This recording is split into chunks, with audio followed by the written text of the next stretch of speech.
Assalamualaikum warahmatullahi wabarakatuh. Bismillah walhamdulillah wassalatu wassalamu ala rasulillahi amma ba'd.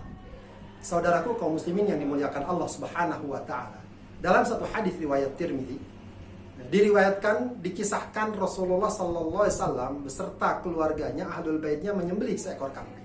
Rupanya Rasulullah ingin agar bagian kambing tersebut, dagingnya dan semuanya disedekahkan. Kemudian Rasulullah datang lagi dan bertanya, "Ma baqiya minha?" Apa yang tersisa dari daging kambing ini? Aisyah radhiyallahu anha mengatakan, "Ma baqiya minha illa katifuha." Nah, tidak ada yang tersisa, semuanya sudah disedekahkan kecuali bagian ini, katif, ya, bagian paha bagian atas. Ya. Nah, lalu Rasulullah SAW mengatakan, "Baqiya kulluha ghairu katifiha." Semuanya tersisa kecuali justru pahanya ini. Yang ingin Rasulullah katakan adalah bahwa yang disedekahkan dan diberikan kepada orang lain itulah yang tersisa menjadi milik kita di sisi Allah. Sementara yang ada ini, yang dianggap tadi tersisa ini, itu justru bukan lagi milik kita, akan kita makan dan kemudian habis.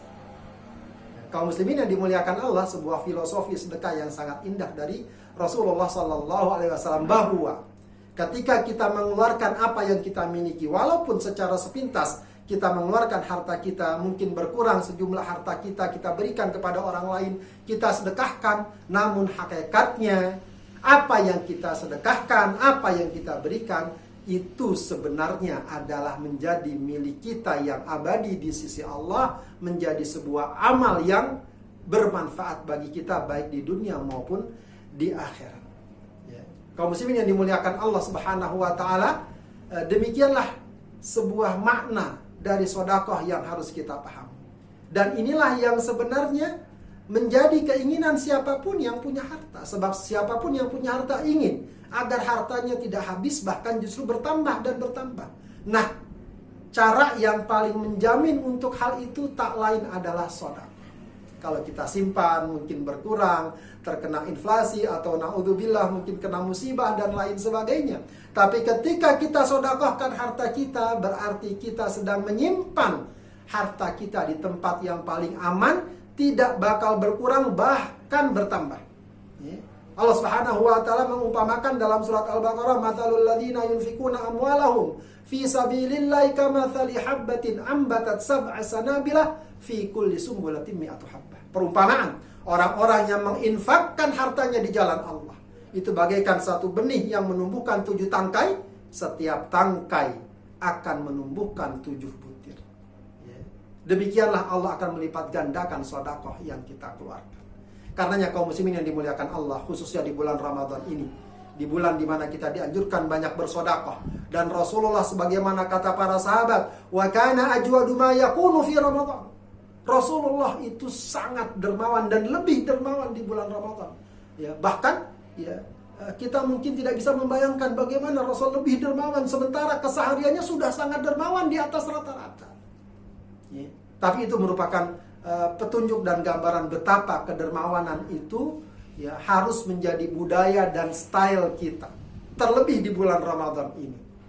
Sebab ketika Allah menyatakan tentang ciri-ciri orang yang bertakwa dalam Al-Quran, dalam banyak ayatnya, diantaranya dalam surat Al-Ma'arij misalnya, selalu disertakan satu sikap, yaitu sikap dermawan. Di antaranya Allah katakan, "Wa fi amwalihim hakkum ma'lum lis-sa'ili wal mahrum." Dalam harta mereka orang-orang yang bertakwa, itu ada hak yang selalu mereka tetapkan untuk disalurkan kepada orang lain. Baik orang itu minta karena butuh, atau dia tidak minta padahal dia butuh, mungkin terhalang atau karena satu dan lain hal. Di samping kaum muslimin yang dimuliakan Allah Subhanahu wa ta'ala, ketika kita bersedekah, maka sesungguhnya bukan hanya penerima sedekah itu yang beruntung dan senang, kita pun beruntung. Bahkan kebaikan yang kita dapatkan itu sudah kita dapatkan sebelum orang tersebut menerima sedekah yang kita berikan.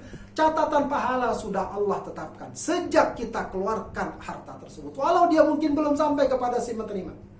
Belum lagi suasana batin, kita senang, kita tenang ketika kita dapati apa yang kita sedekahkan memberikan manfaat kepada saudara kita. Ketika kita dapati ada saudara kita tersenyum, Ya, dengan apa yang kita berikan mereka merasa lega karena mereka terbantu dan lain sebagainya dan lain sebagainya. Rasa senang ini sudah merupakan kebaikan yang besar dari Allah.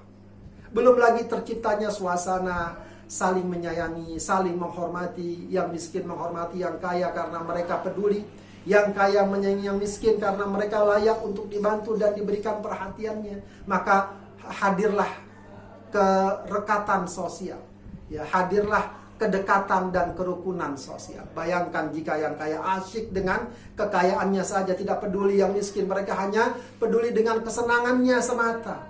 Sementara yang miskin, orang yang membutuhkan, terlunta-lunta, mereka menderita dengan apa yang mereka alami. Yang muncul adalah kedengkian, kebencian, permusuhan, dan lambat laun bisa jadi akan timbul kerawanan sosial. Maka kaum muslimin yang dimuliakan Allah, pastikan diri kita memiliki budaya dan gaya hidup suka bersodakoh. Mana kosomalun min sodakoh. Harta tidak akan berkurang dengan sodakoh. Bahkan kata Rasulullah, bal yazdad, bal yazdad, bal yazdad. Bahkan bertambah, bertambah, dan bertambah. Demikian, semoga bermanfaat. Wassalamualaikum warahmatullahi wabarakatuh.